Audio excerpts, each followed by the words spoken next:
Bad start. Mike was muted. Hello and welcome back to another live stream. Welcome back to the YouTube channel. And welcome to your first live match reaction of the season. Um, West Ham United 1, Aston Villa 2, and this is your match reaction.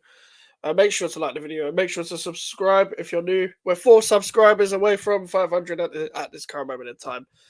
And the social medias is GVO Mikes at Twitter, Instagram, and TikTok. Yeah, there's a lot to get into already, isn't there? I came back 2 hours ago, from the match, something like that, an hour and a half, 2 hours ago, from the match. Oh God, I know a lot of you were positive. A lot of you were positive beforehand, but I wasn't when I saw the lineups. Big up, bro. Big up, bro. I know I see you in Sarcasm City TV um, chats as well.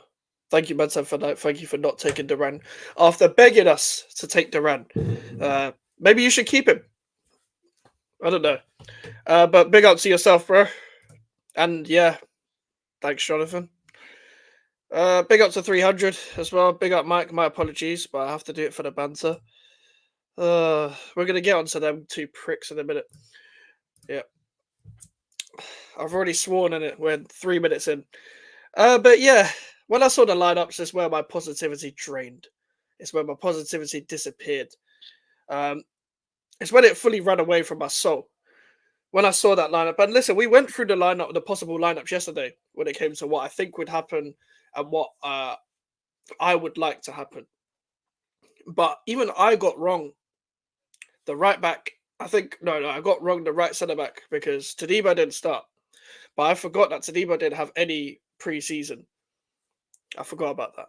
I forgot that he didn't have any pre-season at Nice. But how do you um how do you say like a man hasn't had minutes, but there's no pre-season games to give left? So instead of playing him to settle him into minutes, you don't play him. Uh, all right. Let me go through it. Wait. Did you think it was a pen bias aside? To be fair, I've only seen one angle back.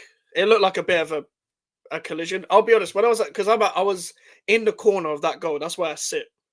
And when I first saw it, I thought Suchek just fell down and it was like a little bit of contact. I think it was just an accident. I don't think Cash could have done much about it from what I first seen about it. But I know it's one of the ones where I've seen it given before. But if it wasn't given, I'm not going to exactly call it a robbery. And I'm not biased when it comes to this shit because I don't give a fuck about referees. The reason why I don't give a fuck about referees is because refs are shit every game. They're shit every game. He was shit today for both teams. But to be honest, I'm kind of conflicted when it comes to the penalty. On one hand, I thought, okay, here's a bit of a collision that could be given. I've seen him given before, but I wouldn't be mad if that wasn't given. I've seen worse not given to West Ham.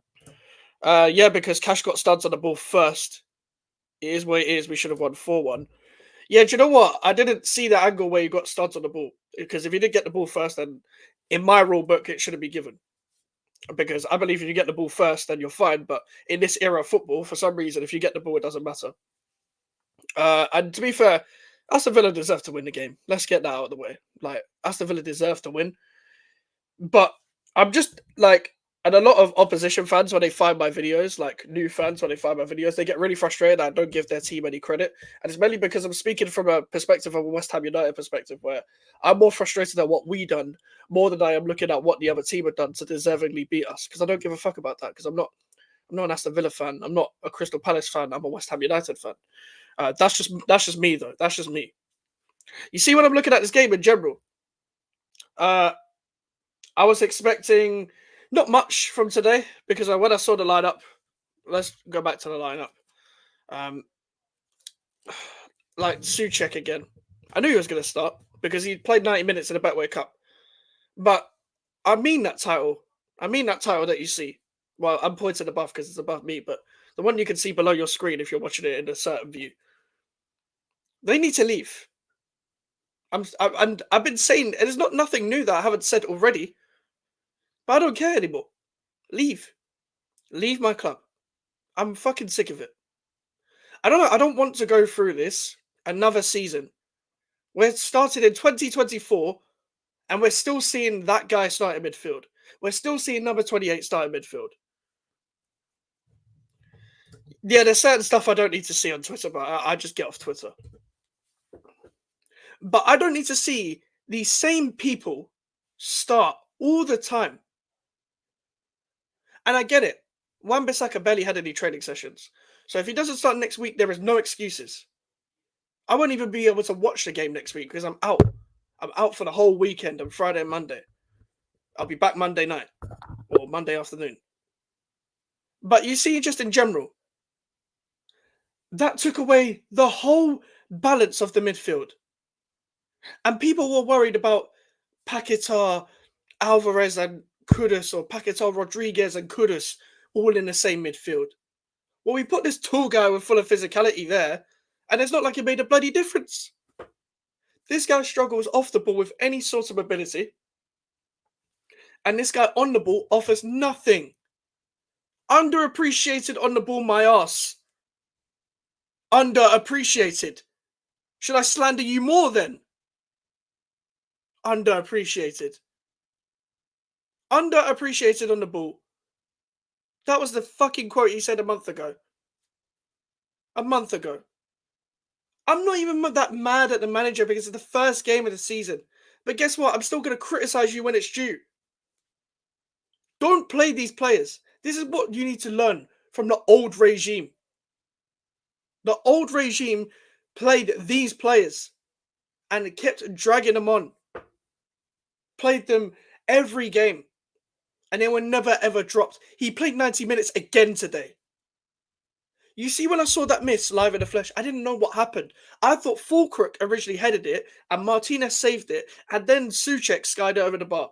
That's what I thought happened. Or the other way around. I thought it was one of the two. But when I watch it back, it did, don't get me wrong, that chance looked harder than it looked from when I was in the ground. Don't get me wrong, it did. So I'll dumb it down a little bit, but you should still be scoring. That is a big chance. That is still a big chance. But guess what? Let's get off them for a bit, because I will come back to them. Why didn't we take until the 86th minute to start testing the keeper? Was it a Danny Ings header that went straight into Martinez? We didn't test Martinez. The only thing Martinez needed to do was pick the ball up out of the net after the penalty. We didn't see anything after that. Nothing. We saw nothing after that. When I look at the lineup, Kilman was fine. Kilman was actually the best player that was in a West Ham shirt today. Max Kilman could look up with his head held high. Unless he did wrong for the Durango, I haven't seen it back. Mavropanos, on the other hand, did okay in some aspects and did good in certain aspects. But there were times where his brain just disappeared. Now, if I was to get back onto number 5 for a second, when Jacob Ramsey came on, it changed the whole game.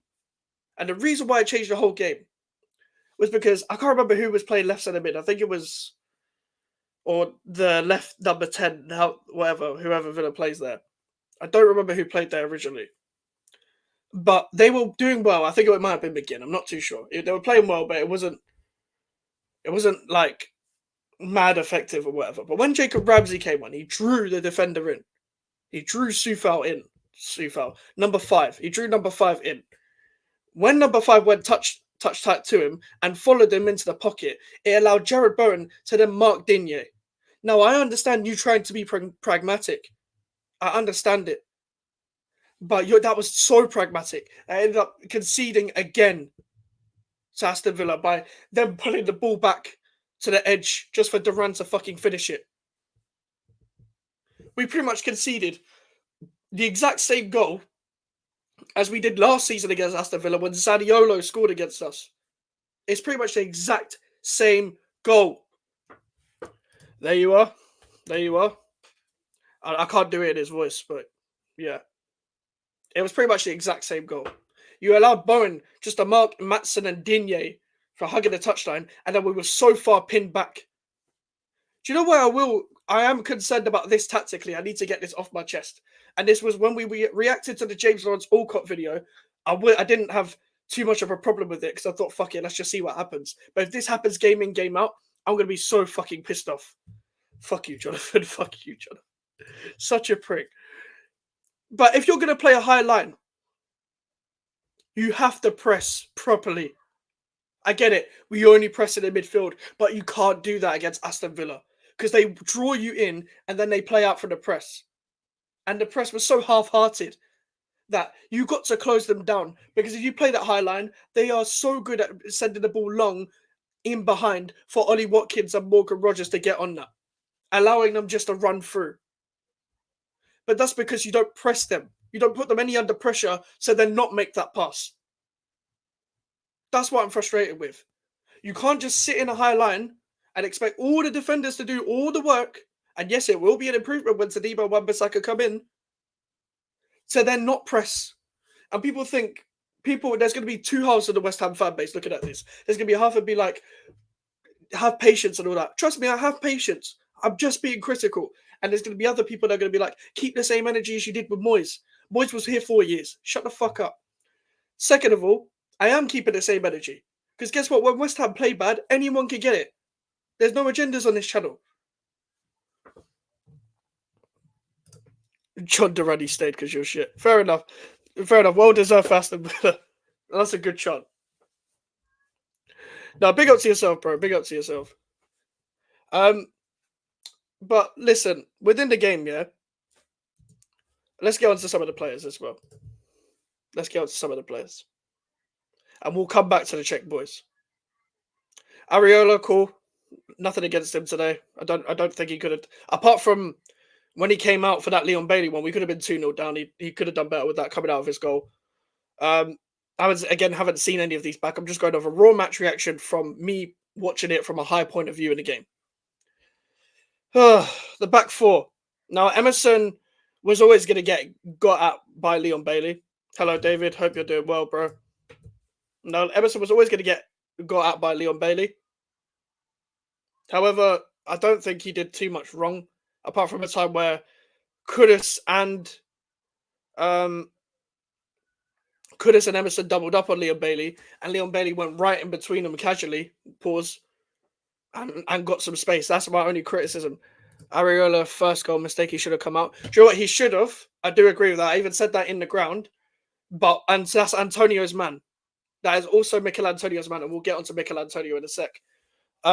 But yeah, I do agree with you. That partly was Areola's fault as well, because you got to come out there. There's got to be some form of communication. And that's the Villa's tactic, by the way, from a set piece was class, because what they did was allowed the short man to go kind of to the edge of the box to draw them into the front post, which West Ham didn't learn from in the next set pieces, even though they defended it better than they did for the first goal that Aston Villa scored.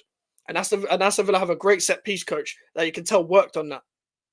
But everyone's blaming Kilman for that. But Areola and Antonio should have dealt with that. And Antonio, for some reason, was on Onana. And Antonio did the same thing against Chelsea a few years ago when we beat them 3-2, when Thiago Silva scored all those years ago. Antonio did the same thing. The guy's lazy when it comes to man marking. I like Antonio, but he's lazy when it comes to man marking, especially with the defensive corner. The guy should be the one on the edge of the box. He's not exactly tall or anything. He's not exactly got a massive leap. He shouldn't be defending a fucking corner. But going on to the centre backs, as I said, Max Kilman was class. Max Kilman pretty much headed everything out, dealt with people well, dealt with the patience of the attacks, slowed the pace down, etc., etc. And he was fine. I have no problem with Max Kilman. Mavropanos started badly in the first half, casually carried on, and then throughout the second half, you could see great moments and then you see really shit moments. So that pretty much sums up Konstantinos Mavropanos. Joy is Jonathan. He had parts of a game where he was really good, but there was parts where I'm like, bro, what the fuck are you doing? Now, I have nothing against Mavropanos. I believe he should stay over again, but Mavropanos is pretty much summed up as a squad player, a man who could come in and do well for a game. But I want to see Tadibo next game. I want to see Kilman and Tadibo next game because I think they'll complement each other well. And there's nothing really much to say about Tadibo's performance. He just came on and just was there for some minutes, really. I thought Wan-Bissaka was going to come on. But hopefully he plays against Crystal Palace. There was a time where, as I said, Vladimir Sufal got touch tight to Jacob Ramsey. So then Mavropanos got touch tight to, I think it was not Morgan Rogers, it was someone else. And then the ball had so much space for John Duran. It was a shot where he hit side netting. There was a chance before John Duran's goal where he hit side netting. And by the way, everyone talking about, poetic that John Duran was going to score against West Ham. Of course it was.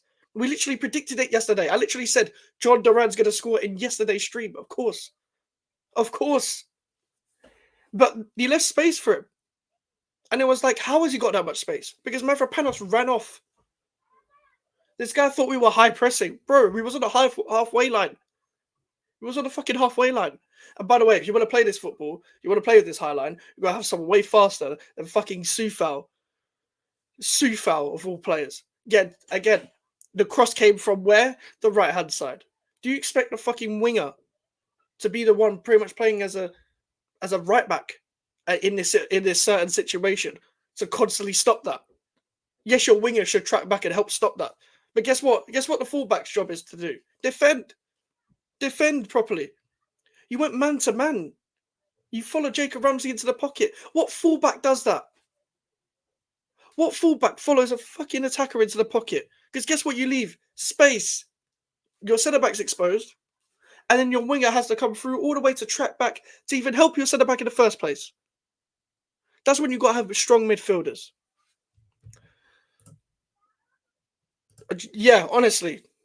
Honestly, David, same. Yeah, pretty much. More than a ghost. And speaking of ghost, stop just utilizing the left-hand side when there is a right-hand side to your team as well. But this is two things. This is not only you being quite blatantly predictable in your build-up play, but also you're going off a right-hand side that consists of Sufal, Souček, and Bowen. I feel sorry for Jared Bowen. He's had to play the same right-hand side for the past 4 years. He's had the same right-hand side. It's always them two next to him. And he still plays well. It's not like we utilised him. It's not like we utilised him at all. It's like we didn't pass on the right-hand side because we were too busy using Thomas Souček as some fucking second striker.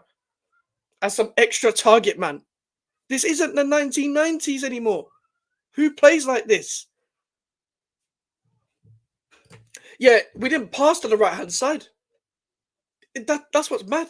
We didn't pass to the right-hand side. The couple of times Bowen got the ball, he made something. But we didn't pass. Do you know what's mad as well? This is what pisses me off again about this number 5 geezer. Is that if every time a guy gets the ball, he wants to fucking shoot it to the other side of the half. Oh, honestly, pisses me off. Pisses me off. I don't care about, he's a good character or anything. He does seem like a good character. Does that win you football matches? No. Playing Kuda's majority of the game on the left was criminal. It was. And he still played well.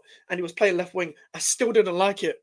I didn't like it despite the fact that is his bad performances. You see, Mohamed Kudus, he's a special player. That is what he's like when he plays shit. Because his shit performances are better than most people's great performances. The guy needs to be played in the middle or the right-hand side. You see two things. You continue to play the Czech boys, you're going to be out of a job before you know it. If you keep playing Kudus on the left with Paquetá in the middle, Bowen on the right, with them three like that, you're going to lose your job more than you know it. When Somerville came on, it was a whole different thing. Even when Kudus went to the right-hand side and Somerville went on the left, guess what we still did? Just played down the left-hand side. And you see that right-hand side, Mavropanos isn't as good as Max Kilman on the ball. Credit to Max Kilman again. Despite the fact that we conceded 2 goals, he was the standout. Mavropanos isn't as good in build-up. Sufal is not as good as Emerson in build-up. Souček is nowhere near the footballer that Lucas Paquetá is, who was on the left-hand side, who needed to be more on the left-hand side in the second half than he was in the first half, so we could get that connection between him, Emerson, and Kudus. And were we better in the second half? Yes. But guess what? It didn't take a lot to be better in the second half as you were in the fucking first half, because you were dog shit in the first half. Absolutely dog shit. You're meant to be playing this possession-based football, and yes, we can see the intent, but you can't play it with 10 men. You can't play it with 10 men. At times, it was pretty much 4-4-2. The reason why sometimes we couldn't play through the lines was because Souček wasn't there to receive the ball. He was on the fucking centre back. He was on the centre back with Antonio or Fulkrug. Was it a block by Kilman for the Bailey open goal shot? Again, Jonathan, I haven't seen it back. I think Leon Bailey just kicked it into the goal, into the side netting because it was out for a goal kick. So I'm going to assume that Max Kilman didn't touch it. That's what I'm going to assume. But there was a situation where Leon Bailey was actually thrown goal, and Max Kilman was being taken on, and I was like, okay, I can see Max Kilman being got at. But he waited and then showed Leon Bailey away from the goal, and Leon Bailey flopped the shot. It was good defending, but also you will get done by a better attacker from defending like that, don't get me wrong, but at the same time, he held his own against Leon Bailey today. And I don't really have much bad to say. I don't really have anything bad to say about Max Kilman today. I'm being real. Paquetá, I'm going to talk about Paquetá, one of the few positives of today. But there was two situations where he just gave away the ball for no reason, and nothing was on him. Now, don't get me wrong, I don't really have much bad to say about him today. And he's going to be a key man throughout the whole season, and he's going to be a key man to the build-up. But there's times where you got to slow the fuck down. You got to just slow the pace of the game down and think. Because sometimes there isn't pressure on you, and you're just doing mad shit. That's just my opinion. Just slow down a little bit. It's just a criticism. I'm not calling him shit. He's one of my favourite players in the team. But just slow it down a bit. Because there was times here, and I don't know whether anyone else noticed this as well. Every time we got a free kick, we wanted to take it quickly and just rush. Oh yeah, I know people are going to talk about the betting stuff to do with that as well, but that is just Lucas Paquetá. That is just him in a nutshell. But not much bad to say about him. Like, if you take him out the side, we're fucked. Unless you play Kudus in the middle. Oh yeah, by the way, you put on Ward-Prowse for Paquetá. Why didn't you take Souček off? Ward-Prowse is way better at just retaining the fucking ball than Souček is. Does he offer anything special? No. But he's better than Souček on the ball. It's not like we did well off the ball today in midfield, apart from Rodriguez. It's not like we were missing anything. It's not like the best attributes of Souček benefited us today. We didn't fucking see that. But with that midfield, Guido Rodriguez, I didn't think he was bad. I know a lot of people said he was ass or not good, but is he slow? Yeah, he is. But I'll be honest with you. On his first game, the challenges he was putting in, especially off the ball in terms of being a defensive guy that was holding down the back four, he can play as a player now and then in place for Edson Alvarez. Would I trust him week in, week out? I think it wouldn't be a hindrance, but it would be a heavy downgrade of what Edson Alvarez will typically give you on the ball and off the ball. Now, we do need him back, but that doesn't give you any excuse to play how you played today as a team. So the people that are going in on the new players when it's their debut and they haven't played in the Premier League before, get a fucking grip. You see Fulkrug today, he didn't do anything because he didn't have the ball. He had the ball like twice, and then just like all he could do was just pass to someone else. People were blaming the miss on him. People were blaming the fucking Thomas Souček miss on him. What did he do in there? What was he meant to do? We knew he was slow, but you could see he will get it in time. Exactly. Once he gets the pace of the game, he'll be fine. Like, I'm already seeing the narratives when it comes to strikers. Ryan. For fuck's sake, man. Big up to yourself, bro. Hope you're doing well. Fuck's sake. I'm going to get this all week. All my timeline was, by the way. And big up to Lewis as well, because he posted it as well, was Duran doing a hammer sign on my fucking page, on my fucking timeline today. That's all it was. All it was fucking talking about. I don't know how 28 missed that, but what did I say on Lewis's stream today? What did I call him? If everyone was there, you would know the nickname I called him today. But that is typical 28 in a nutshell. That is typical 28. Oh, but he gets a goal and he could arrive in the box. Please fuck off. No, he got like an ironic boo, like, but it wasn't like some. Uh, it wasn't like we were creating a whole atmosphere out of the booing situation. It was like a couple, what's it called? Just ironic chants here and there. But we all knew he was going to score. Like every one of us knew he was going to score. Like even in yesterday's stream, if people were in for yesterday's stream, I even said it then. Yeah, I know. He asked me to come on stream today, and the first thing he said to me was, "I told you so." And listen, fair play to everyone that had believed in Duran, but it's one game. But to be fair to Joey, he is right. Whenever Duran comes on, he does make an impact. Yes, yes, Fuego. Yes, we need those bums need to leave. When people say Suchek had a good game, it's no mistakes and 10 passes that anybody but him could do consistently. Oh, bro, it's in the title. The Czech boys need to leave. You see number 28, bro. Number 28. Oh, you've got blood in your hands. And it's always the shit players that have core fan bases. Because guess what? You know when these shit players don't do anything on the ball, they go to things off the ball. They will go far as to say things off the pitch. So his best attribute is him being a nice guy. Just because he talks like a fucking child as well. He's like, I'm very happy to be here. I'm very happy to be at West Ham United. Shut the fuck up, man. I'm underappreciated on the ball. Yeah, I'm gonna fucking slander you even more this season if you keep fucking playing. Because I've lost it. I've lost it. If you thought I lost it last season, I've lost it this season. I will continue to lose it if that guy is still playing. Because we didn't go for a whole new manager and to play way more new players just to play Suchek. I remember when West Ham fans liked Suchek. That's the thing. We played a whole different style of football as well. Listen, no saltiness towards you. You deserve the win. Flawless said Suchek is a better midfielder than Havertz. Do you agree? Well, Havertz is shit in midfield as well. So if we're talking better player, no. But he's a better midfielder still because he actually offers something off the ball in terms of putting your body on the line because Havertz can't do. And when Havertz controls the ball, he cannot pass it. He's a bit like Suchek when he plays in midfield.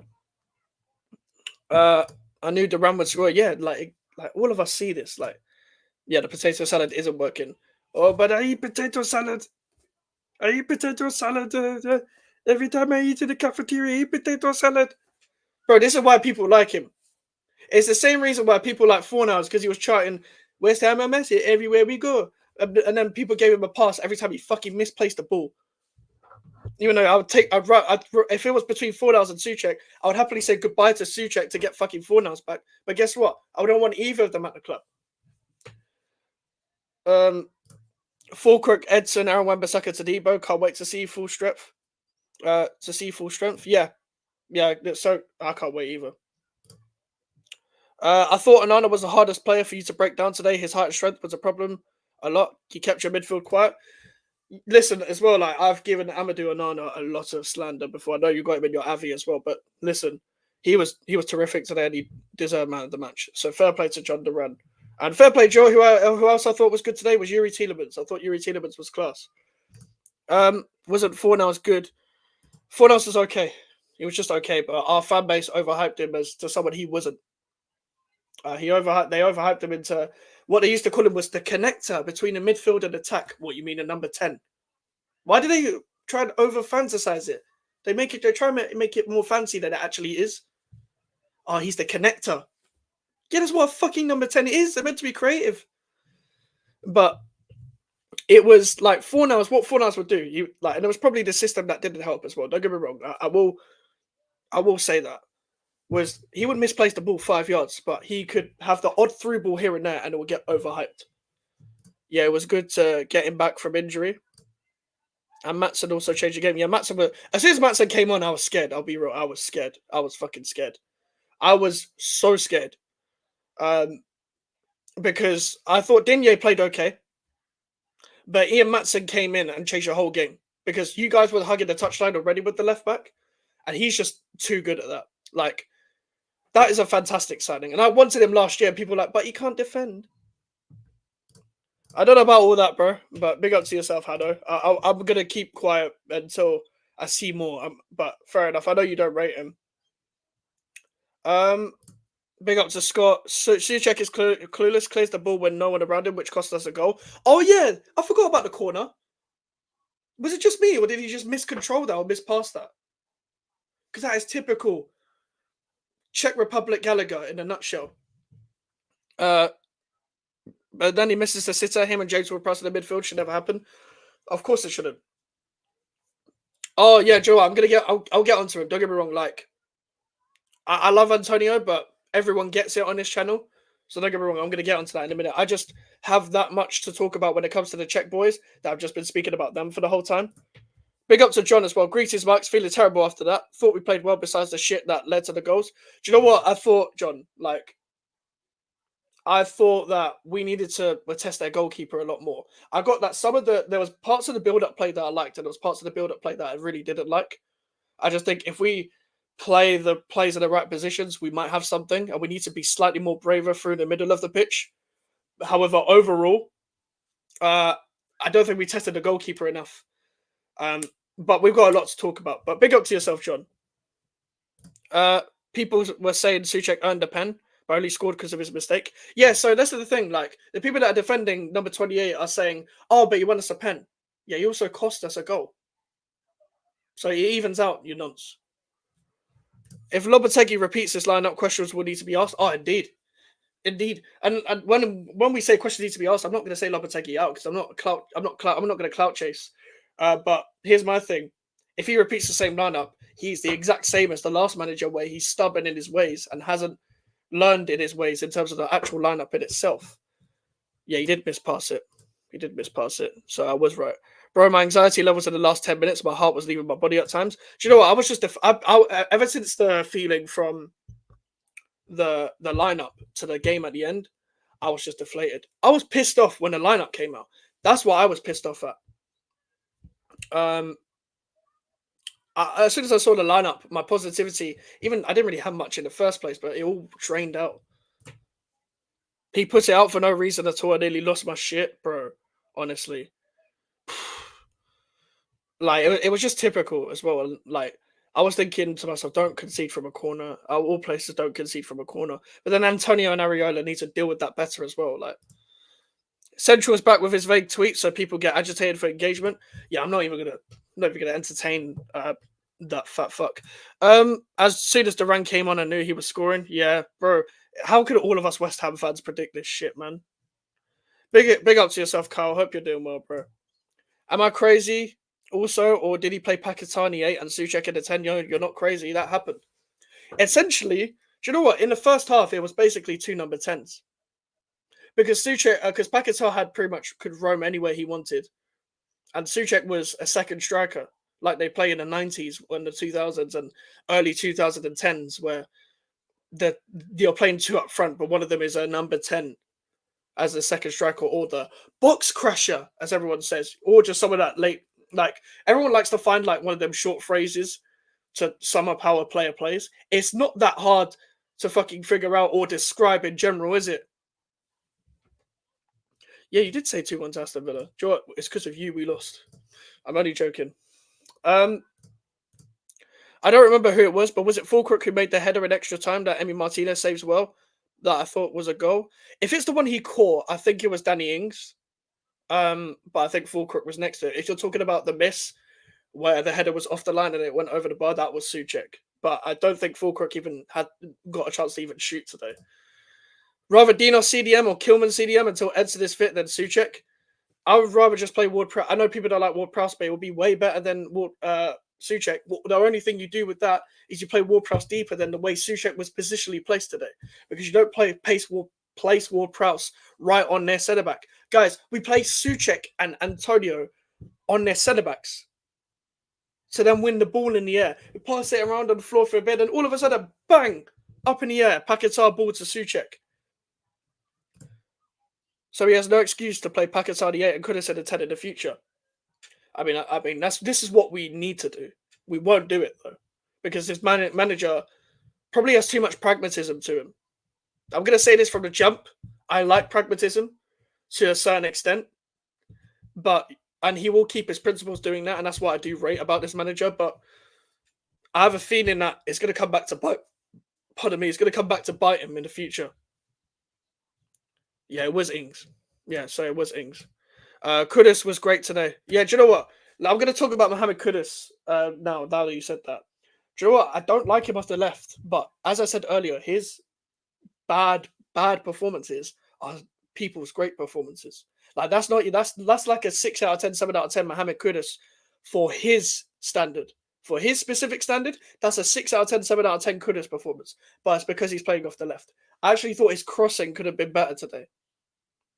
And that's just me being real. His final ball could have been better, and I thought he could have made better decisions by using his right foot a lot more. But we seem to just squeeze only a certain type of skill out of him where only he can be direct, and that's it.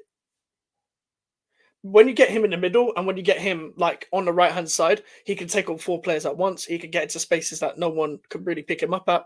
And Matty Cash was on him. He was struggling. Matty Cash is a good player, but that was the only individual battle that we won in the game.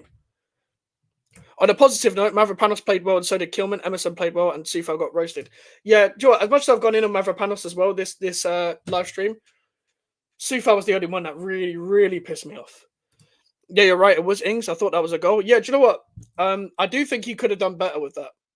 But I don't know, man.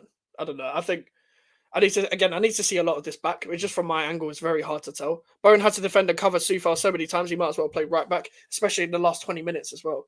Pretty much in the last 20 minutes, he was playing right wing back. He was pretty much trying to help the whole West Ham defense out. There's 14 of you in here. Make sure to get the likes up. I don't know what we're on when it comes to likes, but get the likes up and subscribe if you are new. I'm 4 away from 500 subscribers. What were the fans' reaction to the game in the stadium? There was not really much. There was not really much of a reaction. It was just fans walking out. And there wasn't really much anger, to be fair. I think I was probably the angriest one in the stadium because I am me. I'm always going to be angry. And this is a reason why I don't do, well, not the reason why I don't do watch-alongs, because I don't do watch-alongs because I watch games with my parents or I'm at the game. But if I was to do a watch-along, my channel would get terminated. We're still trying to improve the squad a bit more. We're looking at Goethe Reader and trying to hijack Felix, which could complete your window. But your window was good first to you. Yeah, Joe, I still like our window. It changed nothing. It doesn't change my opinion towards the general transfer window. I think you guys have a great transfer window as well. I like the signings that you've made. So credit to you. And you guys are going to be up there again. That's why I predicted you guys to finish 4th, because I don't think anyone else has upgraded on yourselves. Let me get... I need to big up to everyone that's commenting, because there's a lot of comments to get through. I like that when we went down, he did bring attackers on. I'm so used to seeing Moyes bring on more defenders to try and get a win. Yeah, do you know what we're not going to have anymore, Charlie? Is we're not going to have when we're getting battered, hypothetically, and he brings on an extra centre-back just to even it out. Because I never liked that, of course, because that was just a terrible mentality. Kudus' ball recovery is underrated. It's one of the strongest parts of his game. Honestly, yeah. Like the ability just to retain the ball and the ability to win the ball back are very underrated attributes to have. And Mohamed Kudus just wants the ball. That is his philosophy as an individual player. Have the ball. So that's why we all love him so much. He got the biggest cheer apart from Bowen today when his player name was read out. He's pretty much already a cult hero at this club, and he's only been here a year. Big up to Charlie again. His cross to Souček where Souček could have laid it down to Bowen, but instead he hit it straight at the defender, was decent. Yeah, that pissed me off as well. Again, I said this to the person I was with today, like the person I was watching it with. Souček makes football look slow and shit. And the reason why I say that is because I keep calling him by his name, number 28. When that chance you're talking about happened, he was like it was in slow motion, and he fell to the ground as it was kicked, I think. That is a Souček shot in the box. A number 28 shot in the box. When he hits 500, he's backing out the Malibu again. Yeah, the Malibu's never coming back. I'm not buying another bottle of Malibu anytime soon. I have subbed, mate, but nothing but respect to West Ham fans. Big up to yourself, bro. Big up to yourself. I used to get really pissed off at Aston Villa back in the day, but like ever since Emery came in, I've just gained so much respect, I'll be honest. I think again, and Cornet and maybe Irving are gone. I think Irving was always going to go. I don't think Irving ever had a plan to had a plan at this club. If I'm being real, I think he was always going to be one of the players that would flip because we had some form of relationship with that Austrian team. Like, so I always thought he was one of them players. Um, Let me go through it again. We got some 300 again. Did you see the Everton Stadium at 3-0? It was empty. You could hear the players. Reminded me of lockdown football. I have no idea what happened in any other game in terms of the aftermath of the results. I know that Sean Dyche wasn't happy with some of the reactions of the Everton fans. I didn't see that, so I'm going to watch Match of the Day later, obviously skipping the West Ham game. I'm probably skipping the analysis because you know exactly what we're going to bring up. The Sky Sports have already done it with the whole David Moyes thing, so that's going to be the narrative all season, isn't it? He had a chance before. They went 1-0 up to and he missed it. Yeah, I forgot which one that is, but I remember him having a chance. Do you think when Suchek trains, the coaches let him do whatever since they can't fix him? I think they just miss out the fact that he can't control the football, and they just take his hard-working attributes into it, and that's how he gets into the starting 11 all the time.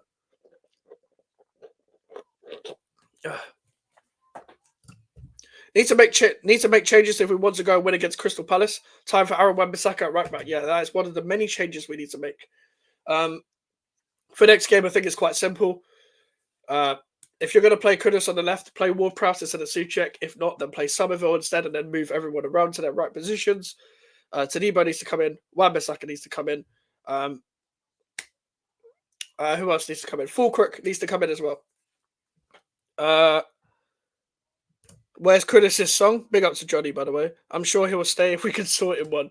I think he'll stay unless someone pays the release clause for him anyway. But I would like a Mohamed Kudus song. We need to make a chant for him. Yeah, sorry, I read that one. It's still incredible how well Unai has done. His main objective was to get out of relegation, and he's done more than that. And he's a brilliant coach. He's a brilliant coach because, like, I remember when I first really sat down and watched his football properly when he left Arsenal was the Villarreal campaign where they were in the Europa League and they took on Arsenal and Man United. I was thinking the way they play football is very eye-opening. Like, it just takes you apart, nice and compact as well. I thought this is really good. And then when he went to Aston Villa, I was like, yeah, they've had an incredible manager. Little did I know you guys were going to make top 4 the year after. Like, bro, as a Villa fan, you must be buzzing. Not the start you wanted, but on the bright side, we won against Valencia. Oh, yeah, to be fair, Barcelona. I saw Barcelona were playing Valencia. I don't know how. I haven't watched the game, so I don't know how you guys did, but credit to you guys. At least you won today. But big up to Barcelona. He gets in players' way. There was one point he backed into Bowen and scuffed the ball, and Bowen just side-eyed him and ran off. Says it all, doesn't it? It's a shame we missed out on Duran. We still need to try and get him. He's worth 50 million easy. I wouldn't say 50, but I think for the price they were asking, cool, whatever. But everyone was moving the goalposts when it came to the price tag and stuff.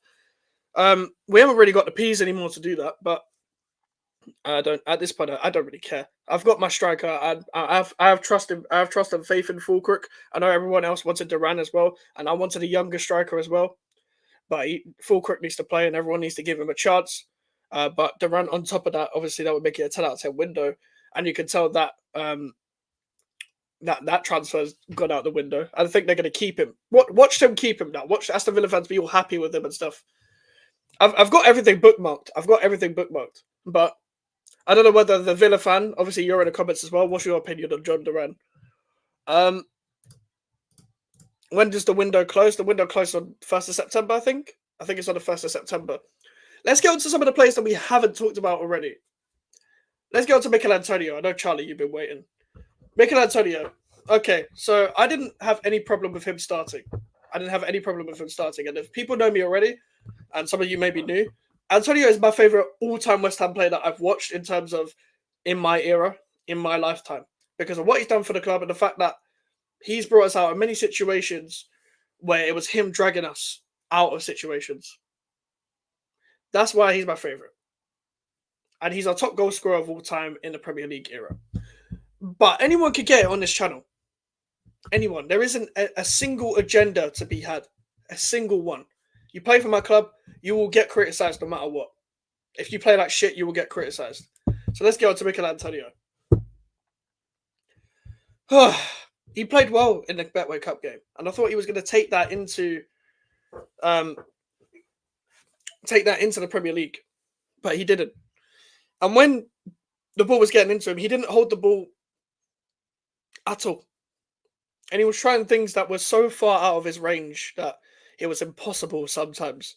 And we were losing the ball a lot. We weren't retaining the ball, and Aston Villa were being cautious and careful and waited for the openings. And also, going 1-0 down against Aston Villa is one of the worst things you can do in football unless you press tirelessly, because they could just pick you apart and slow the game down. Now, the problem is that none of us were properly retaining the ball in the first place. Paquetá was also giving away the ball as much as he was trying to create chances. Of course, Vladimir Sufa was giving away the ball. Souček number 28 never had the ball. The only people that were doing okay with the ball was Kilman and Rodriguez. Emerson was trying to create with Mohamed Kudus as well. Every time we tried to pin the ball to Antonio and his role was trying to bring the wingers and attackers in, it was so difficult for us to even try and create anything through the striker. But that's specifically why Nicholas Fulkirk has been signed. As much as Lopetegui likes Mikel Antonio, he needs to play Fulkirk. He needs to play him. Somerville did look good. Yeah, he did look good. We'll get onto Somerville a bit later. Why does Antonio drift wide to cross the ball to the goalkeeper? I don't know. Do you know what it was as well? Like, it worked in the system where Moyes' system was when Antonio used to drift wide and then we would flood the box with everyone else. So, like, Souček, number 28, would get in the box. Bowen would get in the box. Sometimes it would be Rice. Sometimes it would be Fornals or Benrahma. And it would work because we were playing on counter. Antonio is not a natural striker, so he drifts wide. But he can't cross the ball. But today, he was specifically getting in the way of every winger we had. He was getting on the left and Kudus was there. Meaning Kudus was just standing there for no reason. So there was no one there in the middle. And the centre-backs, Konza and Pau Torres, were having the time of their lives. Because Antonio wasn't moving like a striker. If we had Fulkirk, we could have tested them a lot more. By the way, playing Fulkirk today instead of Antonio wouldn't have solved everything today. But it would have given us more of a chance to actually do anything. However, the ball didn't really go into the striker in the second half anyway. So it's a bit of both. That pass to Bowen, I smirked. I don't even remember which one it was. Just watch the first Villa goal. Antonio marking was non-existent. He let Onana just free for the goal. Even more criminal since it was in the middle of the box. Yeah, it was terrible. Like, you can't do that on a corner. You can't do that when you're the guy that's part of the man marking stage of the box. So you then can't get it into the zonal markers because the zonal markers are meant to mark the zone, not the player. So then Onana's just free to then header it in. It's just too dumb. And of course Onana scores against us. Ever since he rejected us a couple years ago, and it's been long. One thing to take from this game is Emery knows Lopetegui's football style well from La Liga. I think Emery has beaten Lopetegui twice over there, if my memory is correct. Yeah, I remember they've come up against each other quite a few times, and he does always seem to have his number. And to be fair, Emery seems to have West Ham's number. We haven't beaten you since Unai Emery's been there. You guys are going to become our bogey team, the same way we became your bogey team before you guys got promoted. So it's going to be long for us when we come up against you. And we're not going to beat you at Villa Park. So, yeah. He was tired after 35 minutes. He should have come off at halftime. I would have taken him off at halftime. I would have made about 4 subs at halftime. I would have made 3, actually. I probably would have put on Ward-Prowse, Antonio, and Wan-Bissaka. And taken, the rest off. Because that was shit. Like, a lot of the first half performances, especially from the individuals that we know already, it's just been shit. It's just been dog shit. And Antonio can hold the ball up at times, but it's in moments. And today wasn't his day. It's pretty much an on-the-day type player. But guess what? Because he was so much better than the players we used to have, West Ham were that bad. We needed Antonio to get us out of situations. But as you're trying to upgrade into the further parts of the table, into higher positions at the table, Antonio can only be a squad player. So that's just my opinion. He was worse than Souček, which is crazy. I don't know. I think they're both terrible, but I don't know actually who was worse. You actually might have a point there. You can see him feel the pressure of having his replacement on the bench. The problem is when this happens, he is usually more fired up, but today he didn't. take that as a positive. Duran is good when he wants to be. Yes, he can be inconsistent, and his actions online during the summer wasn't great. But like today, like the Liverpool game last summer, he shows the danger when he comes on. Oh, that's fair enough. I dropped to 15 in the league fantasy football. I'm not doing great either in the fantasy football from what I've seen in the league that we're all in. Were you at the game today? For as many away games as I've been to, not to London Stadium yet. I was at the game. Yeah, I was in the corner of the goal. Pretty much, you know where you guys scored in the second half. I was in pretty much like the right corner of that stadium. I sit very high up. Yeah, I have a season ticket, and there wasn't a great return to the London Stadium today. Who was vice captain? I don't know. I don't even know who the vice captain is. I have no idea who it is. I'm going to assume it's one of the senior players that's been here for a long time, but obviously I know the captain was announced. I don't know who would. I don't know where the armband went after Bowen went off. I don't know what happened after that when it came to the armband situation because I wasn't really paying attention. Kudus looks dangerous. We must get him next summer, lol. Yeah, you got to pay the 85 million release clause that's going to come in next summer. Antonio looks too big. I think Antonio just looks like Antonio. If you guys, all right, I don't know what I should do. Should I do player ratings? Let me know. Get him out of the gym. I don't think he even goes to the gym anymore. Let me know if I should do player ratings. But what really, I'm looking at the bench now. So Somerville, Fulkirk, Tadibo, Wan-Bissaka were all on the bench. That's 4 of our signings. Guilherme wasn't in the squad. For whatever reason, he should probably be there instead of an extra defender, in my opinion. Who else did we sign? Well, Kilman and Thingy were on the pitch. Rodriguez was on the pitch. So, fair enough. And we're trying to get Carlos Soler in. I don't know whether that's going to actually advance into anything, but we do probably need another number 8. But I'd be fine with Alvarez and Rodriguez or Alvarez Ward-Prowse or Alvarez Paquetá, as long as it's not number 28 playing alongside him. I'm just trying to check if I missed out any comments. I haven't. Okay, I've got to everything. But Somerville needs to... Let's get on to Somerville, actually. Let's go on to Somerville. Crescencio Somerville pretty much gave you what we missed. So it was very left-footed in terms of the attack. So it's up front. Obviously, Antonio is right-footed. But playing behind him, Bowen, Paquetá, Kudus, it was pretty much you know where everyone's going to go. But Somerville give you almost that different dynamic already by just being a right footer that can run at you with pace and power and technique. And Fuego, I don't think that was an actual bid. I don't think the reports were that reliable. Wait, seriously? Oh my god. Oh my god. But I'm excited by Somerville. The problem is I don't think he's going to play unless something happens to Kudus or Bowen. Because you even saw today, you shouldn't take off Jared Bowen. You shouldn't take off Jared Bowen. We all know who should have come off. I've said his name multiple times in this stream already. 28 should have come off. But Somerville should have come on for someone else. So we can have the ultimate attack on the pitch. So we can play through the lines. Keep the ball moving. Keep it ticking. And just express ourselves to run at players. So run at people 1v1. If you've got Bowen running at you, you've got Kudus running at you, and Somerville running at you from every angle on the pitch, defenders don't want that.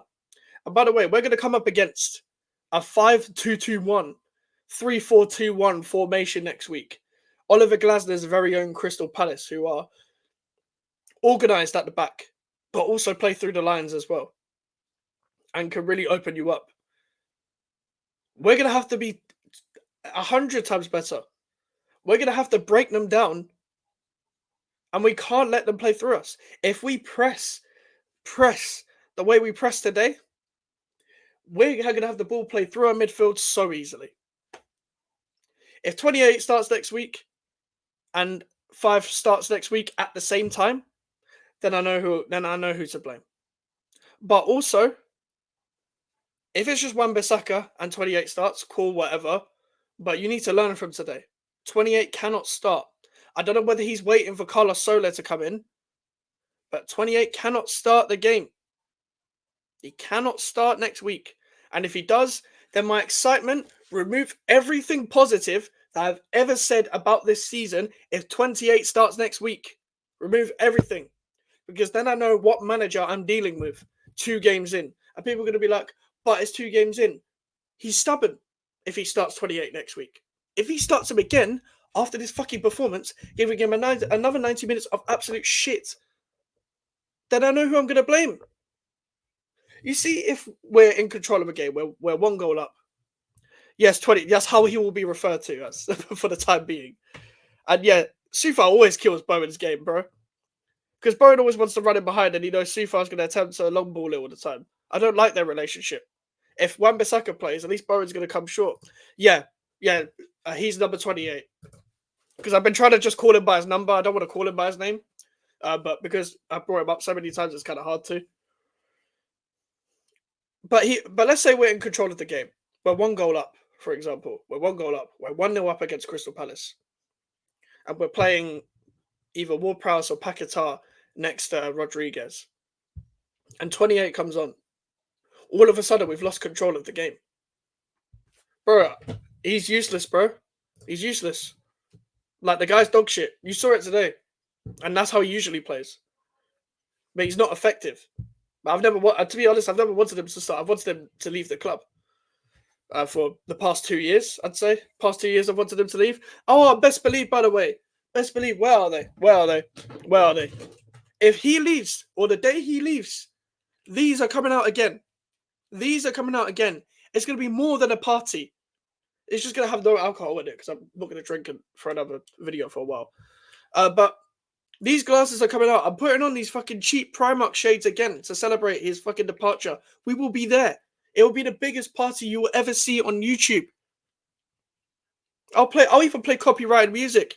I'm not going to dance because I can't dance. I've been cooked in my fucking friendship group chat for dancing. Hopefully he plays himself. He's played himself out of the team. Jules looks filthy when... Looked filthy. Sorry, I thought he meant looks filthy. I was going to say that's a pause. Looked filthy when Souček missed the open goal. But if he still plays him after watching that, and he still plays number 5 after he saw the way he lost the ball, then he's stubborn. Do you rate James Ward-Prowse? I do, to an extent. I don't rate him off the ball in terms of physicality, but however, he can retain the ball a lot more, and I think he will benefit off playing against a ball winner. The problem is, if you play Rodriguez and Ward-Prowse, I get there's a lack of mobility and pace within the team, but it's not like playing number 28 with Rodriguez is any better. I believe that when he was at Southampton, he benefited really well from playing alongside Aria Romeu and gave them a good balance. I think Rodriguez and Alvarez can play that with him as well. And that was what the pivot or front or midfield 3 should have been with Paquetá last season. But the slug didn't want to play him in that position. He played him left wing and in the number 10, which honestly...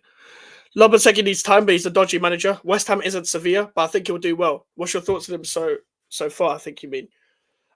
Listen, I'm going to be patient and give him time, but if I see the same things as I saw with the previous manager, then I'm going to lose patience very quickly. Don't get me wrong, I'm not a person that thought we were going to get Europe this season, but if I see anything below 10th, I'm going to be worried. If I see anything below 10th and I've seen nothing that can bring me hope of within the next season, I'm going to be pissed off. But if he lines up with that same lineup in this game as he does every other game, and yes, Aston Villa are a fantastic team, but there are other teams that will rip us apart playing with that, then he's going to lose his job quicker than people expected. Just my opinion. Moyes is a good manager to an extent, but he's stubborn in his ways, and he was the reason why it went all stale at the club. I got up at 2:25 a.m. to watch it. I forgot you're in Australia to watch the game. If the manager keeps making me watch games with selections like that, I'll be manager out very soon. I'm going to give him time. I'm not going to do that after one game, but if he does, as you said, selections like that, then I'll be out, man. Because the whole point was to change the whole style of play and have a new direction. You've literally got everything for you. You've been given 8 signings. If you keep conveying out this same tactical nonsense, and all these players were talking about how they're so happy to play for you because they're so refreshed by the style of play, then you have fucked yourself. You have completely fucked yourself. Even Freddie Potts was in the squad today. Freddie Potts should be in there instead of number 28. Get Freddie Potts, Ward-Prowse, Alvarez and Rodriguez together. Paquetá playing alongside Rodriguez is 4 players that can play instead of Souček. Fuck, I said his name. 28. One question I ask myself is, do you lose today with Moyes? I think so. I still think so, bro. He always plays so defensively when we play there, which is why our winning away from the London Stadium isn't great against you. At max, we probably draw it, but we didn't lose because of the manager. We lost because of individual players. My problem with the manager today is more to do with his selection rather than the way we lost today. It was due to the fact that Vladimir Sufal was out of position and our centre back should have picked up John Duran. Because even in the game where we played against you, like last season at the London Stadium, we both came back on Thursday, Sunday football, and we pressed you for the first 45 minutes. But the reason why you guys came back into the game is because we sat back after Antonio came off for Ben Johnson, and then we just dropped back into the same formation that we always do. And then we lost. And then we drew, sorry. But we also lost 4-1 at Villa Park because of him. The only question to take from Lopetegui was choice making. His subs were too late. Yeah, that's the thing. Like, for example, bro, if Moyes was here, he wouldn't have made subs. If we had Moyes, I think we lose 4-0. I think it wouldn't have made a difference to the result if we had Moyes today. And I don't even want to think about that every game, but I know you're just asking the Villa fan. But for future reference, I'm not going to keep referring back to if we had Moyes for every game, but I will refer back to the old regime depending on improvements and discretions. I wouldn't say the second goal. I don't think there's much you can do about the second goal, but the first goal, definitely, Charlie. I think he should have commanded his box a lot more. Don't get me wrong, Antonio left him for dead. I left the whole zone of marking people for dead, but Areola could have commanded his box way better, bro. But yeah, obviously we know who we need to come in. We need Fulkirk to come in to help draw the defenders out so he can lay the ball off to our wide players and running in behind and stuff. We need Alvarez back, but we also need someone other than number 28 to play in the midfield. We probably need Mohamed Kudus to not play on the left-hand side, even though he did play well there, but we probably need Somerville to come into the starting 11 eventually. And we need Todibo in, and we need Darren Wan-Bissaka in to help that defence be a lot more stable than it is at this current moment in time. My StreamYard's a bit slow today. Moyes was always great when it came to subbing plays off quickly. Not with us. Not with us. It never used to happen with us. Never, I think in the last time he did that was the 22-23 season. No, 21-22 season. He used to do that. But when he got more players, he actually used less players. He defends corners like a frail child at times. I don't know why Antonio is so bad at defending corners, but as I said, he's not exactly a physical presence when it comes to defending corners. And he's not exactly the best leaper. So there's a big disadvantage. And it was the way the corner happened. So, nonchalant. And so easy for Villa to tap that in from Onana. That was way too easy for them to score. That was terrible, man. Don't get me wrong, the second goal was well worked and it was a great move by Aston Villa, but basic stuff needs to be had there. Sufal was getting tight for no reason, leaving the position for Boeing to be 1v1 with fucking Maatsen. Even though Maatsen, is a left back and the right wing is meant to defend a left back. Maatsen's more than just a left back. He's a very good attacking left back 1v1. And Bowen isn't some wing back that can defend just as good as he can attack. He's an attacker. So I don't need to see Bowen playing right wing back all the time, because when we went to the 3 back, it worked at times. But when it goes more stale and more stale as the game goes on, you kind of see the holes within the games. You see the holes within it. You see the holes within the formation and within the setup. That's what was really annoying today as well. We cannot have the same performance, but I don't want to act like I'm flip-flopping. I don't want to act like it. I can only say it how I see it. But I'm naturally pessimistic, so when I say this, take it with a pinch of salt. I can't see him changing this around in terms of the lineups. I think he's going to stick with the same lineup, mainly because of, and this might just be because of PTSD from the previous manager. Because the manager we had previously would never ever change the lineup, even if we had lost. He would then instead go to a 3 at the back or something and make us look even worse and even worse in possession. You come up against the Tottenham, you lose by a lot. You come up against the Palace, you lose by a lot. And what I mean by a lot, I just mean by outbeat performed. You come up against even a Chelsea, you probably lose today. You come up even against a lucky Man United from yesterday, you lose today. A Chelsea beat us today. A Man City, Man United beat us today. A Newcastle beat us today.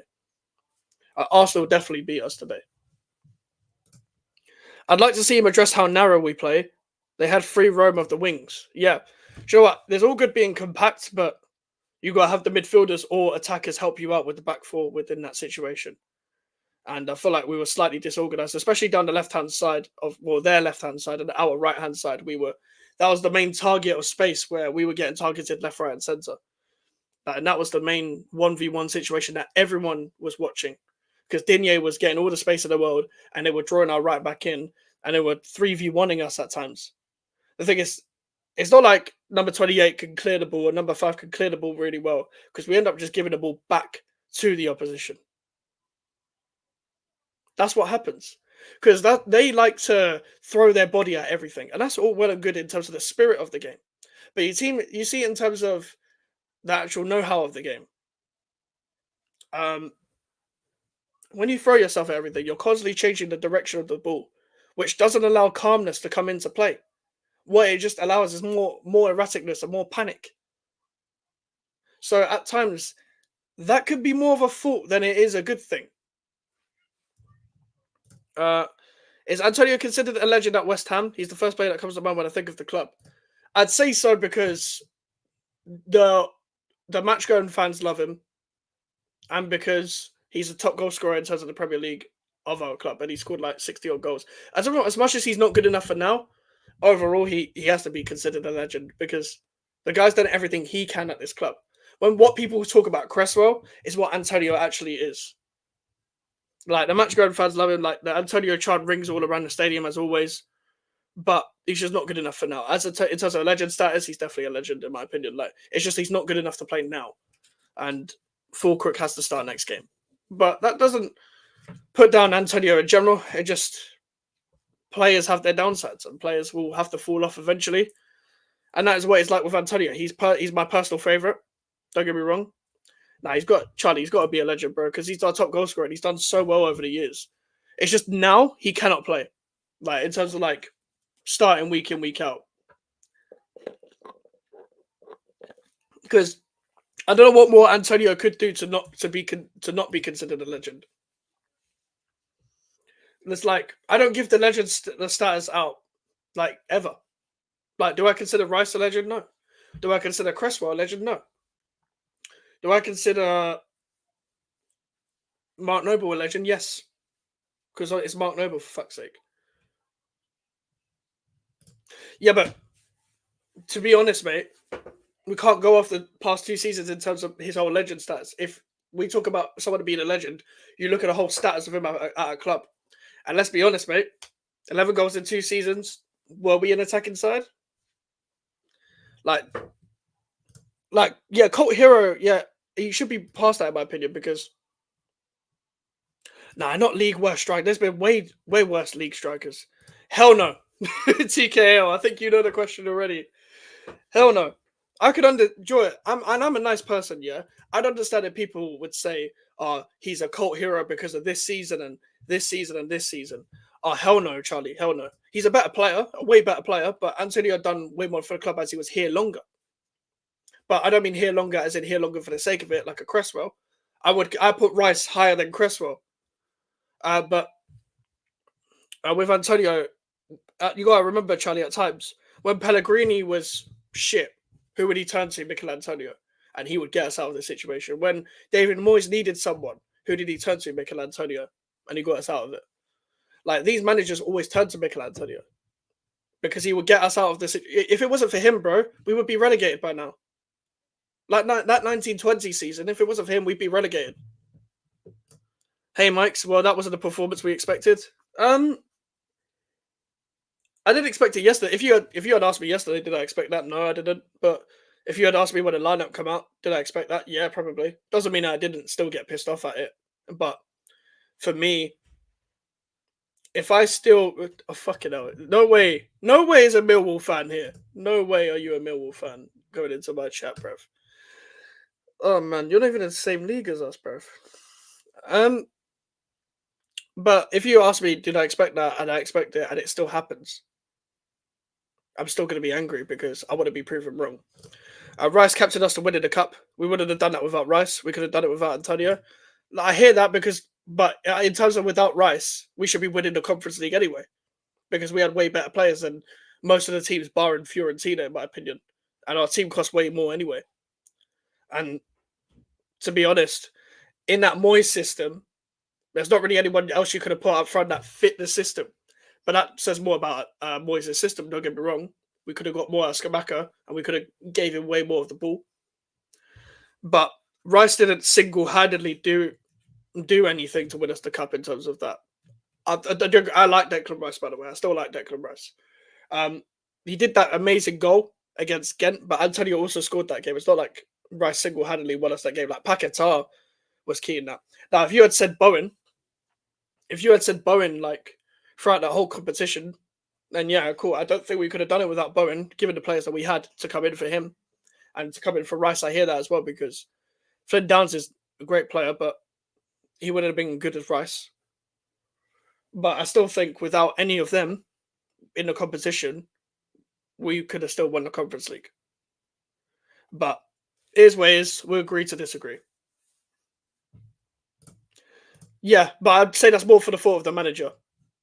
Because let's be honest, the manager, I'm not. I don't want to completely discredit him, but the manager didn't really tactically masterclass that whole competition.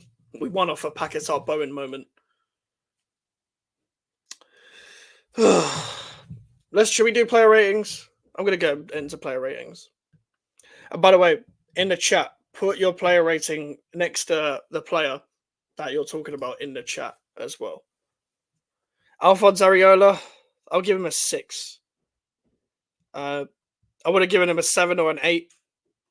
He did make a couple great saves in the game, if people do remember, but I think that first goal does bring him down. So I think I'd give him a 6. Vladimir Sufal, I don't think it was that bad in the first half, but he got more and more frustrating, and I'd say he really dipped in the second half. And I think he's a big hindrance in terms of the general bigger picture towards our team. So I would hold on. I would give him a 4, probably. Yeah, completely agree, bro. Yeah, Moyes is a terrorist. It's facts.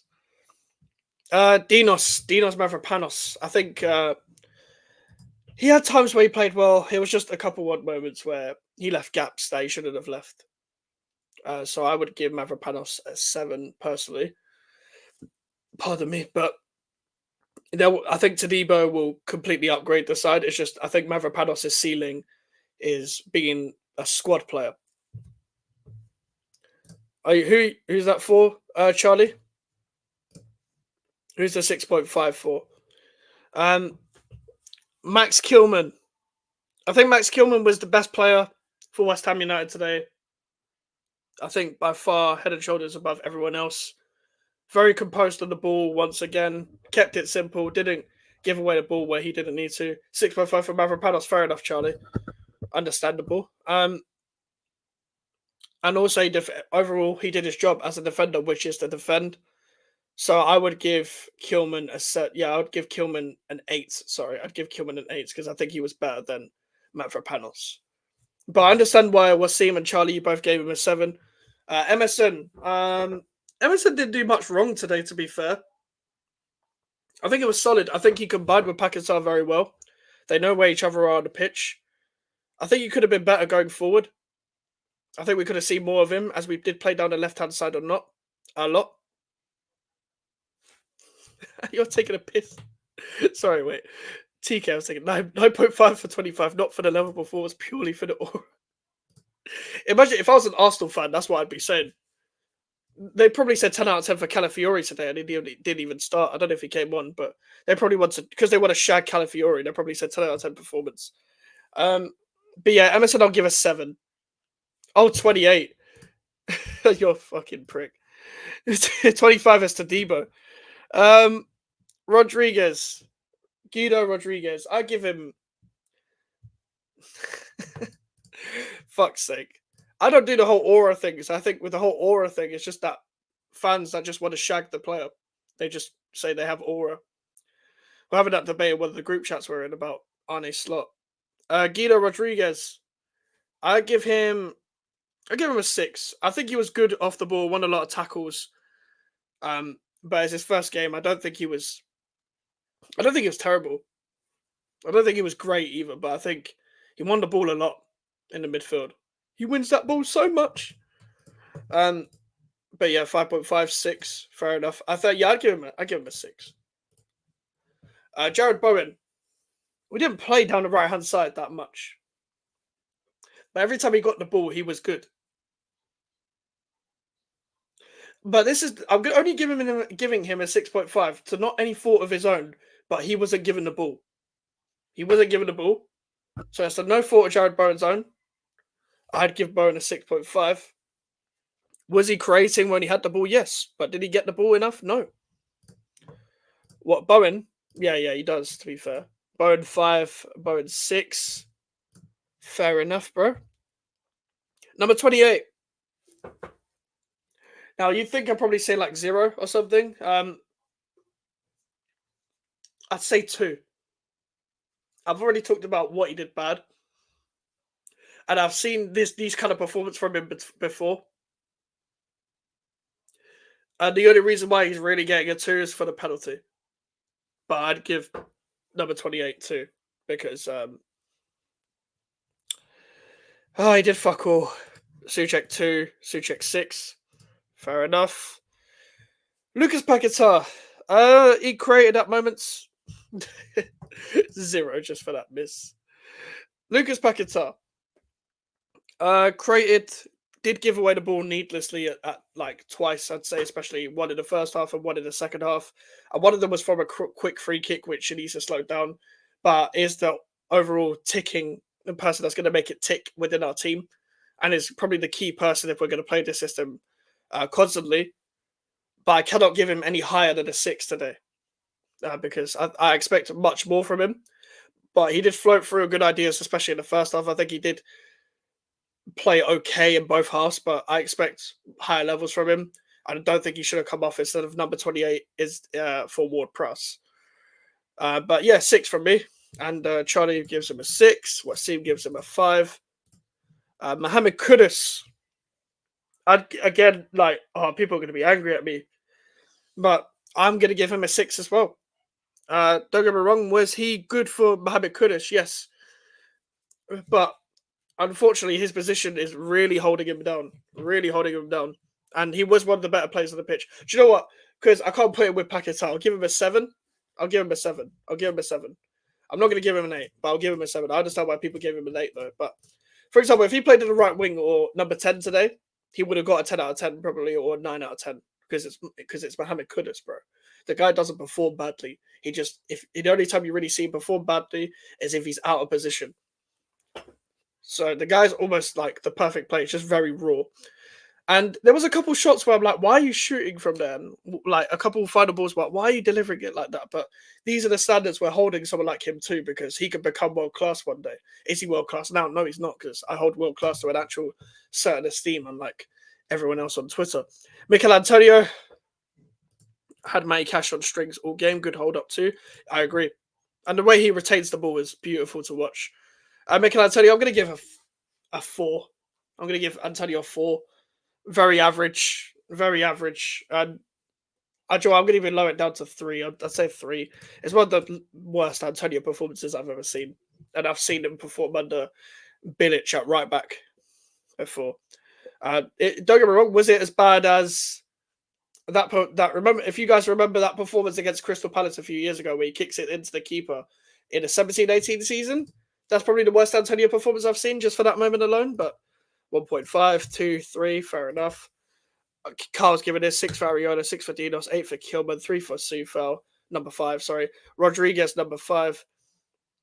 28 was given 3, Paquetá 5, Bowen 4, Kudus 7, Antonio 1, all subs 4.5.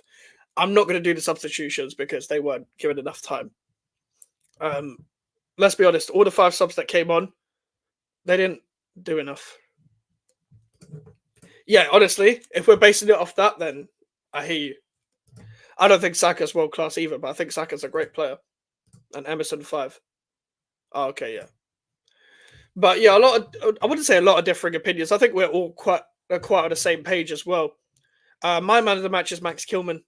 I've said it millions of times within this stream as well. I think he was class, very composed on the ball, very good in the air, handled Watkins and Leon Bailey very well.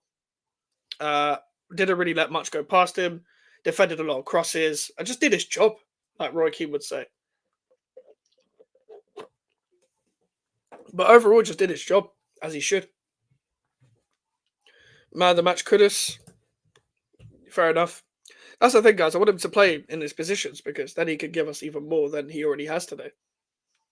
But I don't think you can ever dislike Mohamed Kudus.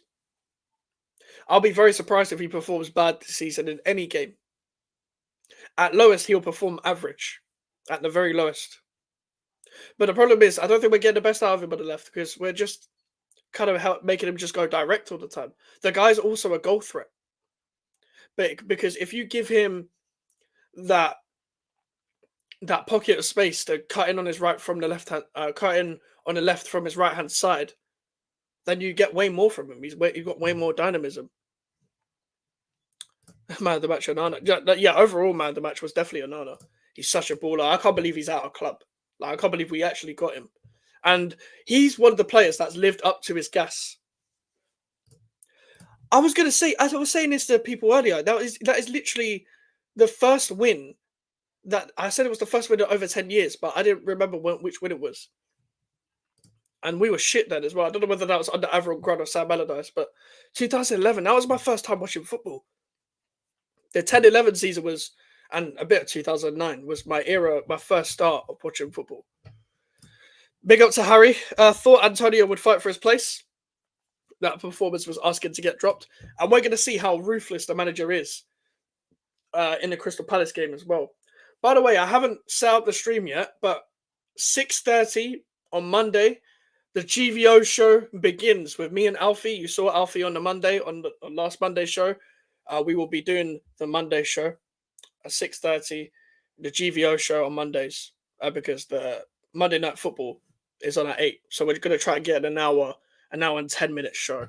And obviously we're going to be talking about West Ham, Arsenal, because he's an Arsenal fan. And there's a general Premier League show. We can review the Premier League season as well. And we'll just talk, But make sure to subscribe to Alfie as well. But what's funny about that as well, like, we actually have a very good record overall against Aston Villa. And it was not until last season where you guys beat us, and it was the first time you beat us in like 10 years or some shit. And we got battered in that game because of David Moyes and because of certain players, like number 27. And yes, number 27, who wasn't in the squad today. So does anyone reckon that number 27 is leaving the club? Because if he is, then we're going to find another centre back, and we're probably going to pick up another centre back very quick.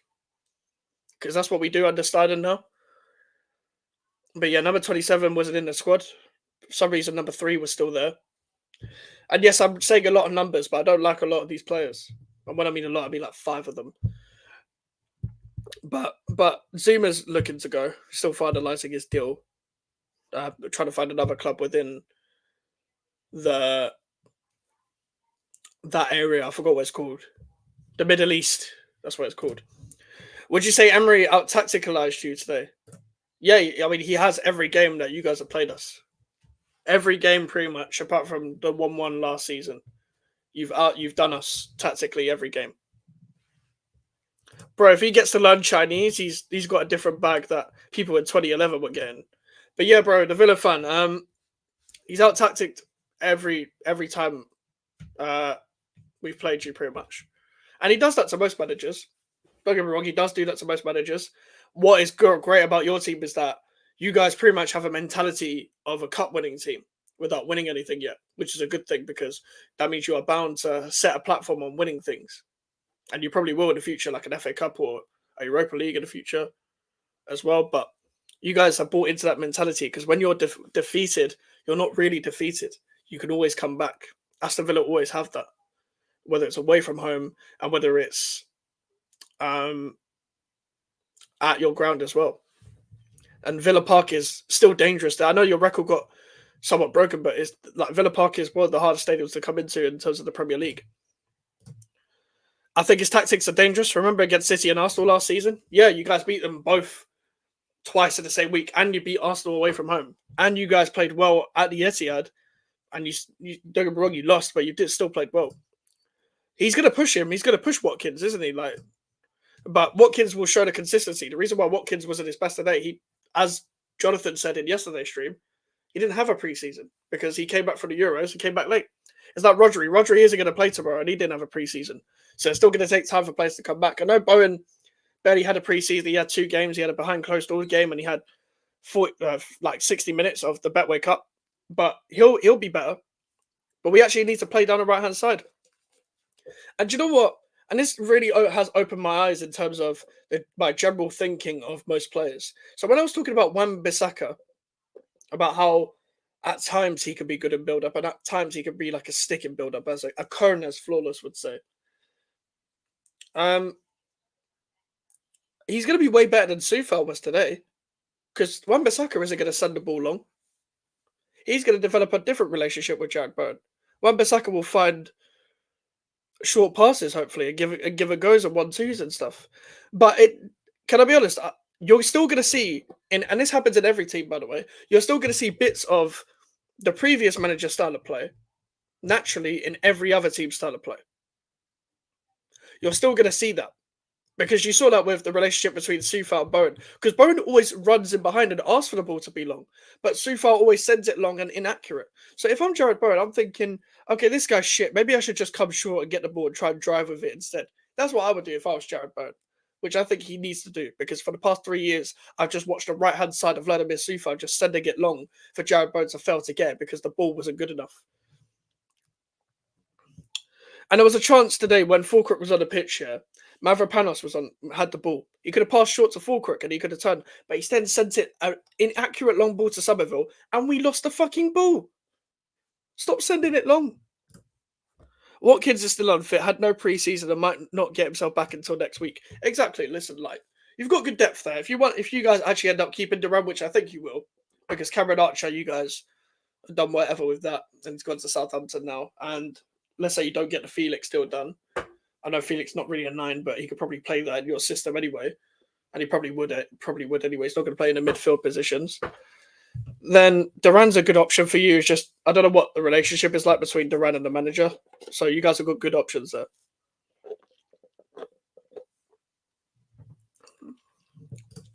Do you know what as well?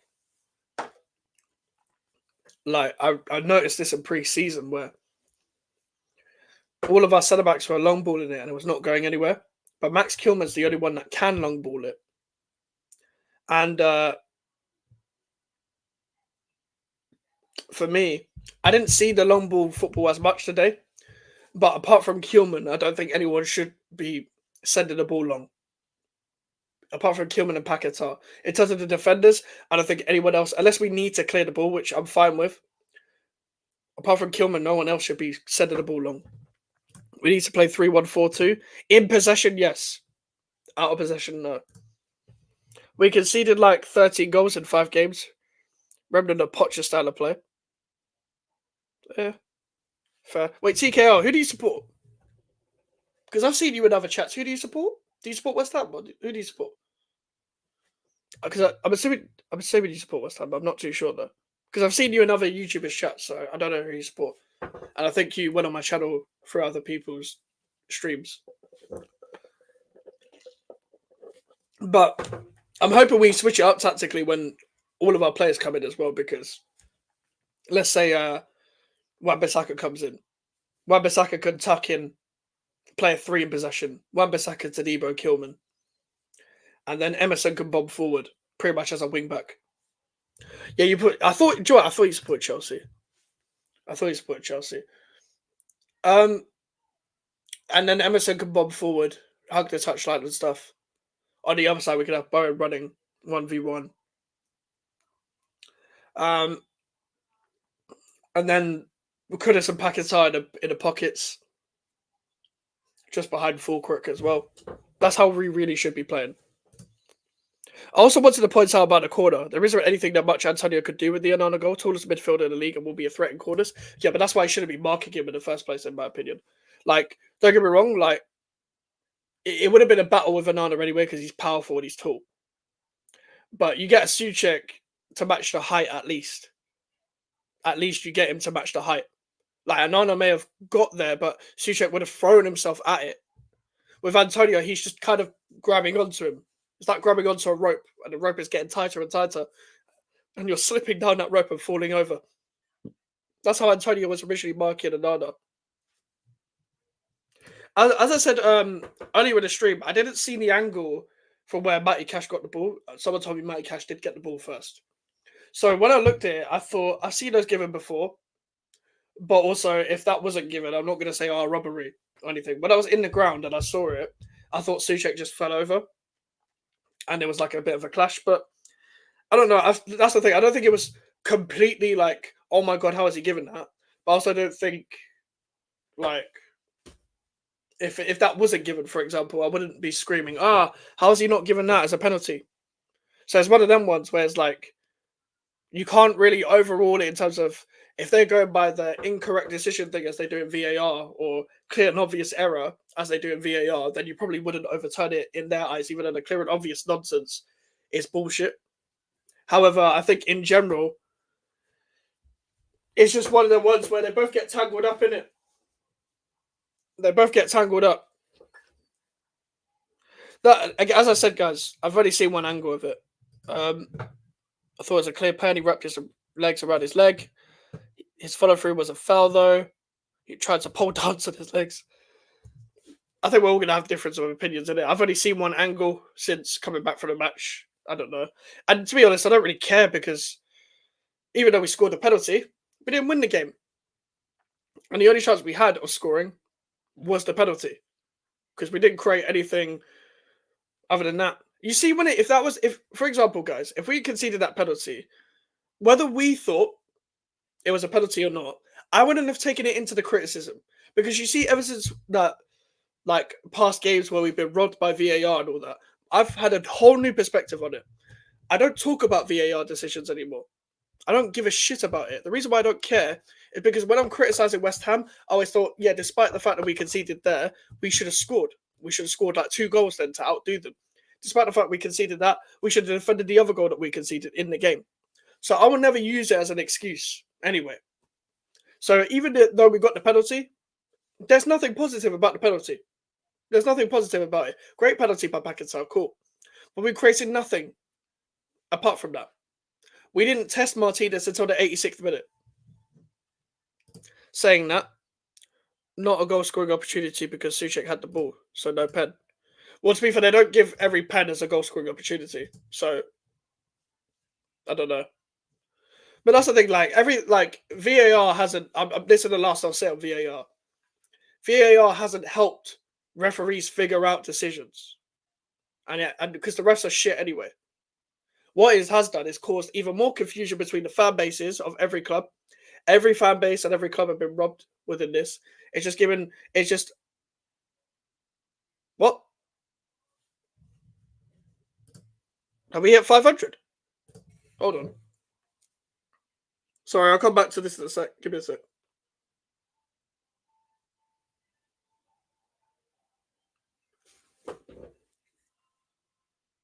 Oh, shit. Oh, shit. We hit 500. Oh, I haven't got any Malibu, Charlie. Oh, we actually did hit 500 subscribers. Oh, my fucking God.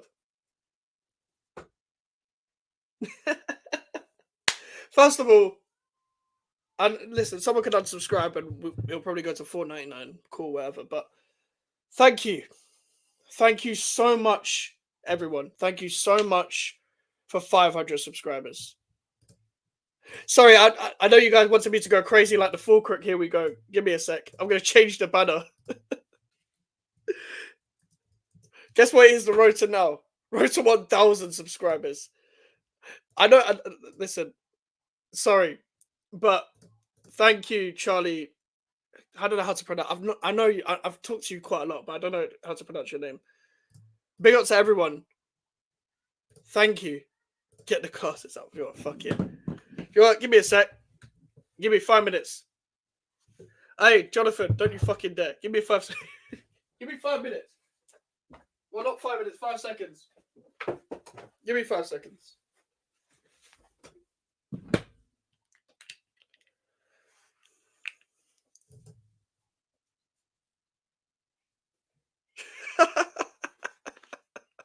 Sure, if you want to unsubscribe, no, I wouldn't blame you. Where's my phone, bro? I'm gonna probably clip this and put it on Twitter.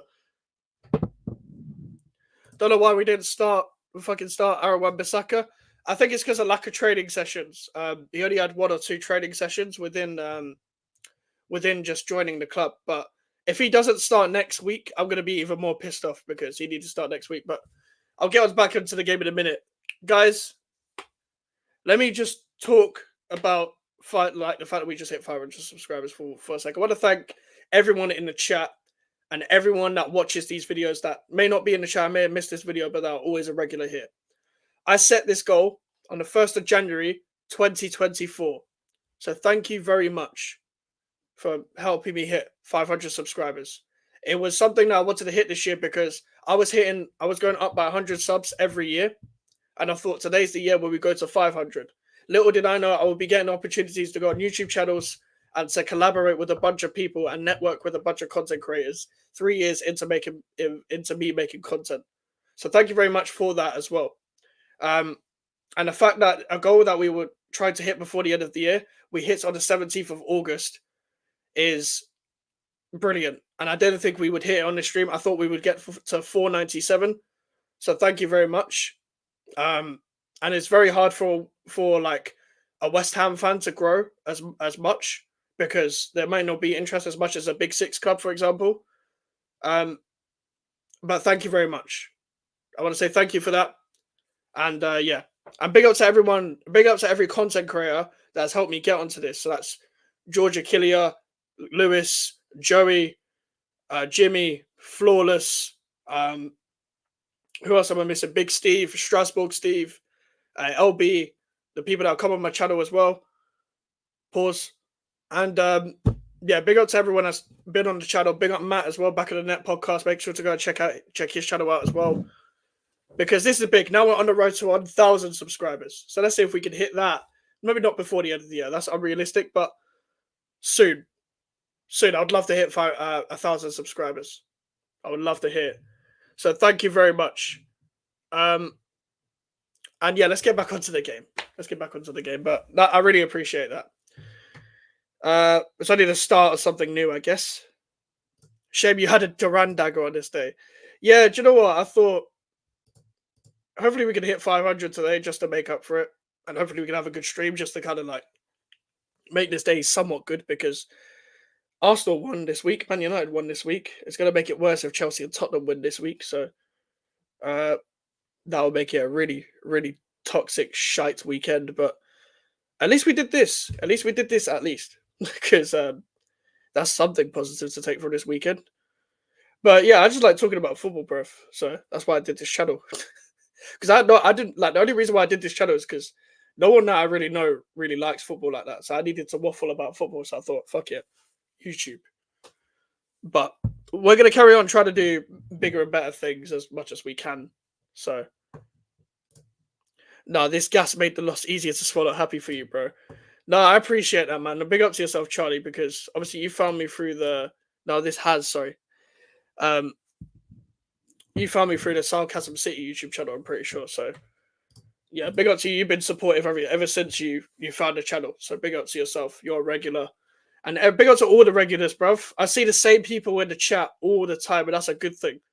Of course, it's always nice to see new people in the chat as well. And that become regulars. Do you have season tickets, mate? Yeah, I have a season ticket. I went today, and I'm probably going to... I'm going to go to every home game. So I'll be at the Manchester City game for sure. And we'll probably lose that one. I'm expecting to lose that one, but I'm trying to go to an away game this year. I wouldn't be able to go next week anyway because I'm out for the whole weekend. But I'm trying to go to an away game. But going to try to get a West Ham ticket to an away game is long. Do you know what? I've never gone to a competitive away day. I've only ever gone to pre-season away days. So I've been in my life. I've been to many home games, a lot of home games in my life. I've never managed to do a ticket to an away game. That's one of the dream ones. That's one of the dream ones as a West Ham fan, because in the league you want to be at Chelsea away and Tottenham away because of the fans and what the fans are like in the away ends. And to be honest with you, Jonathan, it's going to be impossible to get one. But I'm going to see if I can try and find a third-party ticket. I know Mellon does third-party tickets for Chelsea games. Away tickets always long, oh, of course, bro. I wouldn't mind going to a far place as well, but I would like to start off at somewhere in London. Honestly, Man City are a free hit. We have nothing to lose. Oh yeah, of course, they're definitely a free hit in terms of the way, the mentality we should go in. Oh, I've got a funny story about Ipswich away. We don't go out of London until 2nd of October or November. Yeah, I think it's October. Yeah, all our games are in London. All our away games and home games. Even Ipswich away isn't that bad. Now, you know what's funny? I've been to Ipswich away twice, but on pre-season. I went 2 years ago. 2 years ago. Well, we bought like Flynn Downs and Skamaka and all that, and I went with a couple family members. And we tried to get back home, and we got lost. So that was pretty much. We was in the middle of the night trying to get back to East London from Ipswich, and we were lost after the game. So yeah, but Ipswich away probably won't revisit just because we might get lost again. But it's a very nice ground, by the way. It's one of the better away ends of the whole stadium, of the whole league. Sorry, like it's really like you could really create a proper atmosphere there. You saw that with Liverpool earlier on, when I saw parts of it and stuff. But I want to go to an away game. And I don't know whether I'm going to do the 500 subscriber celebration. I've got nothing to do on Tuesday, like no stream on Tuesday. So I'll set it up for Tuesday, or maybe I'll set it up for. No, actually no. What I want to do, I want to set it up for next week because I want to do it as a Q&A. I want enough people to be able to ask questions. Sorry, I work my microphone to ask questions so I can answer enough questions and the stream can be long. And if we don't get enough questions, I will just do a pre-recorded video. Yeah, do you know? I went to Ipswich, yeah, and all they had was a Burger King and a roundabout and a football stadium. That's all they have in that area. It's just, and the Burger King is randomly placed, so like it's not even like it's near the stadium or anything. Like you drive there, and it's literally just some random Burger King, and that is all there is. Then you drive, there's a massive roundabout. Then you go to the stadium, Portman Road. Like there's nothing there. I went to Norwich on a geography trip in 2018 when the World Cup was on. I was in year 10. It was for my GCSEs and stuff. And Ipswich is like next to Norwich. So they're both cousins and they're both incest. And Norwich is a shithole as well. Yes, we specifically went to the part of Norwich where there's bare cliffs and shit. But it's like a really big market. It's like a really big Romford market is the way to describe Norwich. That shopping centre is like an extended version of the market. Do Brighton away if it's next to the summer next. If it's near to the summer next year, we don't usually win at Brighton away. I know we did win there, but I might go there again for the away day. And if I can, I'll get tickets for that. I entered myself in the ballot for Fulham away in 2 weeks, but no one ever wins the ballot. I'm surprised if anyone actually ever wins the ballot. But I submitted myself as someone that can win the ticket via the ballot. So I'll see if I can do that there. I'm obviously not going to be able to go next week because Crystal Palace away and I'm out for the weekend, as I said. But that would have been a nice away day as well, even though we barely win there as well. And don't get me wrong, it is 2 hours by train if the trains are running like shit. But it would have been worth it just for an away day. Just with all the vibes of the West Ham guys on the train and stuff. Even though Croydon is a very weird place. It's a very weird place. I've been there before, unfortunately, and it almost looked like Area 51. It's like the Area 51 of London. It's like South London in general is very weird to step into. How many West Ham games you've been? I wouldn't be able to count, but I started going 10-11 season. I went to like 3 or 4 games at home. 11-12 season, I had a season ticket. 12-13 had a season ticket, 13-14 season ticket. Same with 14-15, 15-16, and 16-17 season. I didn't stop going to games. I went to one game in 17-18, and then I didn't go to a game until 2021, the 21-22 season, for when fans came back. Then I had a season ticket that season, and I've had a season ticket since. So I've been to most home games. I just had a big gap. I missed the whole Pellegrini era. Well, I say whole era. It was a year and a half of a manager being there. But I didn't want to go to West Ham games, mainly because not only after school it was just long, and also because the stadium was shit. So I didn't want to go to the stadium, because when the stadium was new, I was like, this isn't Upton Park. I'm used to going to Upton Park, and this I really don't like. So I stopped going. And I actually felt not out of touch with football because I knew everything that was going on pretty much. But I didn't want to feel as passionate as I usually would. Like when Pellegrini was at this club and we were in the 1920 season, we were suffering relegation battle, all sorts. I felt dead inside when it came to the whole Pellegrini situation. I was just like, nah, I don't feel anything, bruv. I want to lose as many games as possible so the manager can leave and we can change managers. I remember David Moyes came in and I was like, oh, for fuck's sake. And then he ended up proving me wrong and then becoming shit again. No, to be fair, I saw Manuel Lanzini in the first two seasons. I saw him in the 14-15 season and 15-16 season and 16-17 season. But he also did get injured for a big period of time. But I loved Lanzini, but just those injuries, man. That's one of the big players. Everyone has it at their club, but they had that one really promising, talented, naturally gifted young player that got that big injury that hindered them pretty much. And he was that guy for us that pretty much got injured, and it was like, oh fuck's sake. And all that. But I really enjoyed watching him play. Like, he was special, especially when he linked up with Dimitri Payet. Obviously, that goal against Tottenham, we all talk about that for sure. And yeah, that was a special time, man. That was a special time. There's 20 people in here at this current moment in time.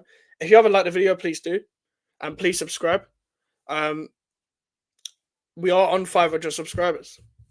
I'm not used to saying that because it only just happened. We are now on the road to 1,000 subscribers. So if we can hit that as soon as possible, that would be great. We are just chill if you want it. You're going to keep trying, aren't you?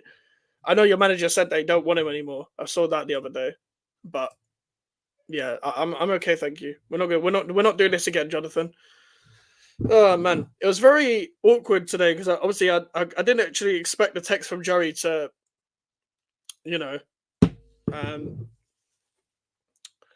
what's it called?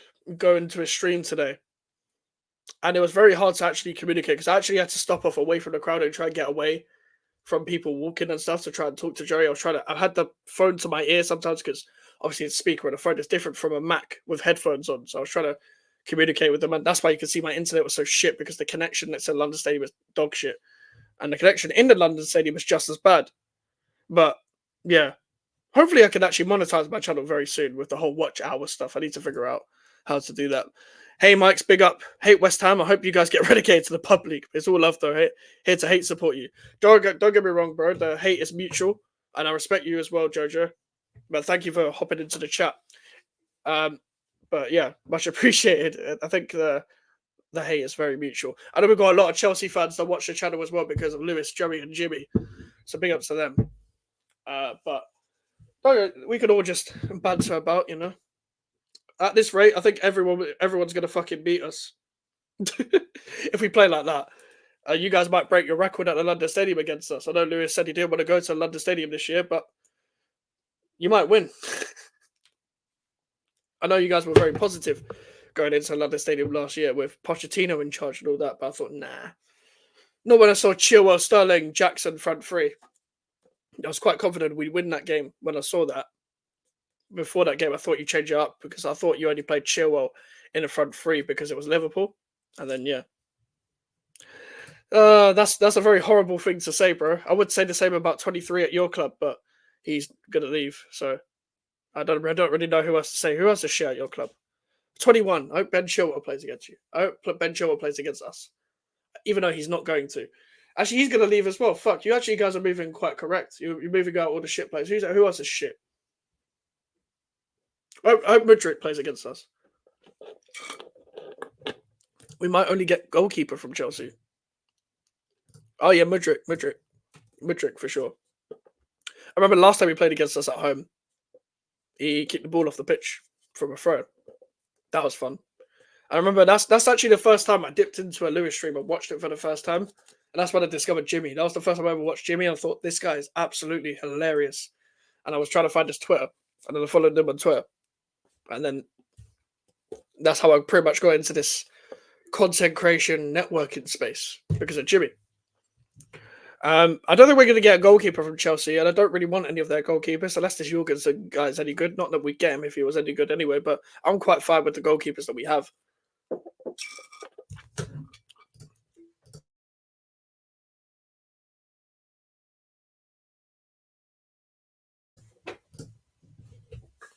Okay.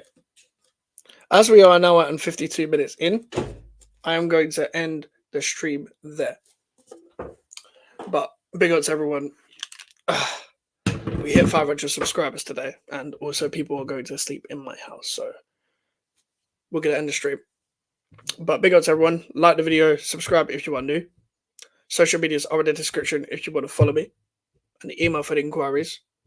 And I'll see you guys tomorrow or Monday. I don't know if I'll have a video tomorrow, but Monday. First time I saw Jimmy, I was doing elbow on stream. Yeah, that was funny. Buy a goalkeeper from us, we'll give you another one for free. Chill. No. In a bit, people. I'll see you guys later. Goodbye.